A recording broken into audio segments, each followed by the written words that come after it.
Cha-cha. Welcome back, guys, to another episode of Cherry and Beez. Inflation is going up. We need to be watching the things that we're buying, and if you are buying stuff, I feel like it's never a better time to make sure that the foods that you're bothering to buy are actually benefiting you. And so for this week's episode, I decided to do another take of would I risk my life, though? Foods to avoid. We've been told that these foods are good for us or beneficial for us. And I mean, there's an argument for moderation, but I feel like there's also an argument for just being aware of the things that you are consuming. And so, as always, let's waste no time. Let's dive right in. These are my list of foods that I personally avoid or treat as a luxury item. Number one on my list is dairy.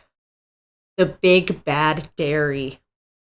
And now dairy has been something that we've been told is really good for us and has been put on that food pyramid. Let's get a food pyramid. And just something that we should be consuming and something that we should be having in our diet. And yes, the calcium in the dairy is beneficial for us. There's other ways of getting that calcium. The reason why dairy makes my list of foods to avoid, although like cheese. The substitutes for cheese aren't really that bad. But what dairy does, and it's good for like children or like infant like creatures because it causes a rapid growth of cells, which is good when you're a child and you need to grow rapidly. But when you're not growing rapidly, this rapid generation of cells actually puts you at a higher risk for cancer. And if you are to get cancer, consuming it while you have it is actually going to increase the likelihood that the tumor itself is going to grow. And I believe that women that had breast cancer, check my statistics, that consumed dairy were 40% more likely to die. So I'm going to go with it not being that healthy for us. But the people that sponsor the dairy industry, which I highly encourage everyone to do their own research on, as always, has a beneficial part to play in making you still think that it's something that you should actually be eating when it's really not. It's not something that you need to eat. I'm lucky enough to have been lactose intolerant for some time, but lots of the luxurious like ice cream and cheese I'm still very naughty with. But wow, they're so hard to give up. But I'm aware. And that's what's important. I'm aware.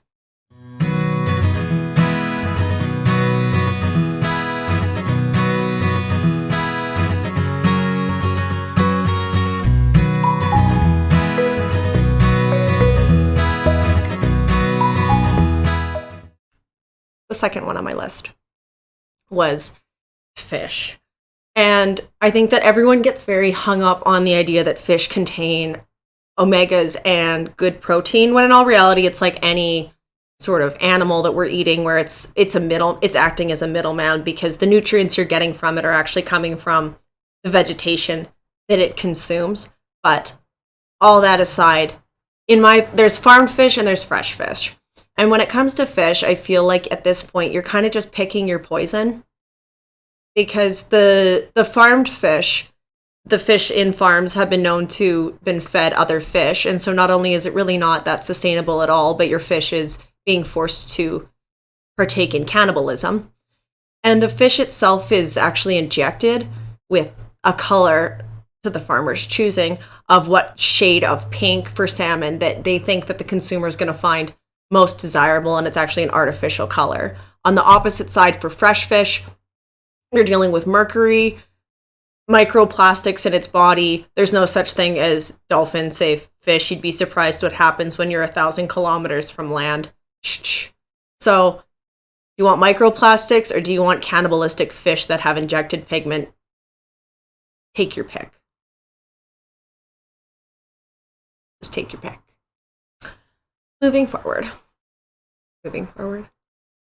White grains. This one drives me nuts because it's everywhere. It's almost hard to find pastas now that are even like whole grain or ancient grain. But the idea behind consuming like breads and pastas and these white rice that are just white, it lacks all bran. It's really just starch. And in the eyes of your body and your metabolism, It's just you consuming sugar without any fiber, and most of the nutrients that you are getting from it are just fortified, which means that it's just like taking a multivitamin with your sandwich. It's the same thing, except your body's not getting enough fiber to even be able to properly remove it when you're finished.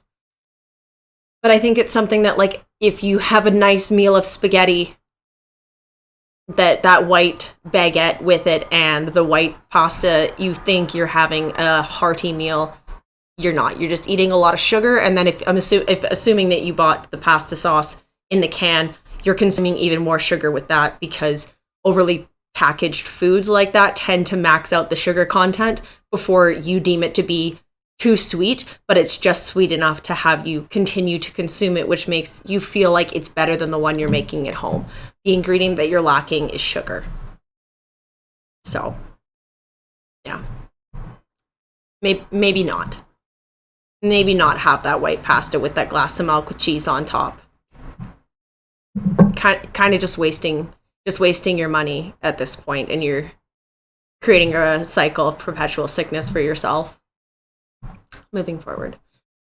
Juice, I think, used to be on that big bad food pyramid as well. I know that I've heard talks about them talking about removing it. I don't know if they have, but the most juices that are actually juice are becoming very hard to find. They're also very expensive. And near those juices, I also find ones that price match very similarly to the ones that are real juices, because you don't know what words to look for on the juice bottle that would be indicative of it just not being all sugar, once again, which is the words from concentrate. If you see juice and it says from concentrate, all that means is that you're drinking sugar. You're not getting anything out of it. It's really just flavor. And if you like the flavor of the juice, like, go for it. Like, I love my juice, but I'm also aware that it's the same as drinking pop. It just doesn't have the phosphoric acid in it that keeps you from throwing up as you drink it. I think. I haven't looked, but I'm assuming so. I really hope not. But it's the same. It's the same.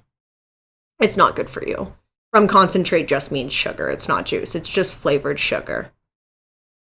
So look for the juices that say not from concentrate. Those are the only juices that are true juices that actually give you any sort of benefit whatsoever. I know for tattoos, apple juice is a natural blood coagulant, so it helps you from overtly bleeding on the table. But if that apple juice is from concentrate, then it's just flavored sugar water. It's not going to do that for you. You need to find the not from concentrate apple juices.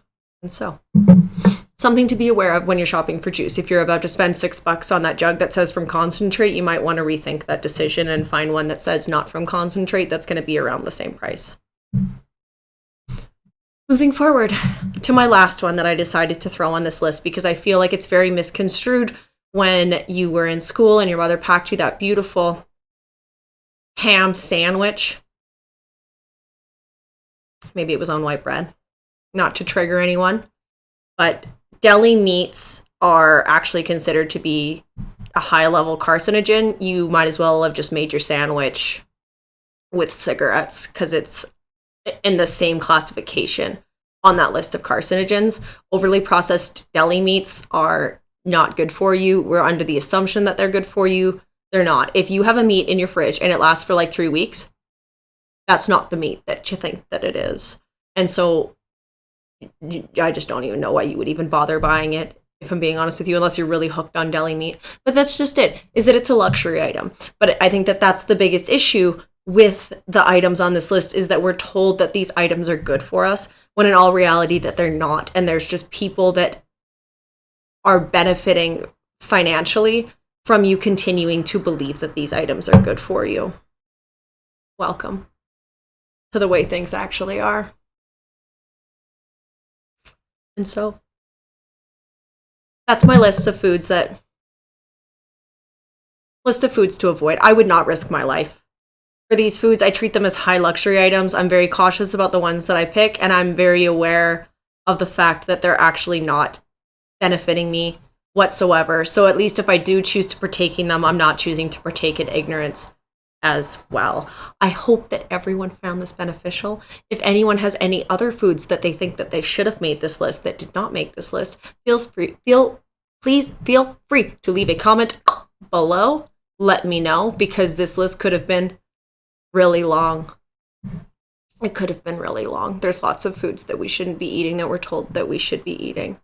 And now, well, things are so high, you might as well be buying the things that actually give you nutritional value instead of making large corporations more money because you've been told to believe that that's what you should be eating. But let me just tell you that no one ever died from a lack of rotting animal carcass in their stomach. Not yet, anyways. So, thank you for joining us. And as always, I will see you guys soon.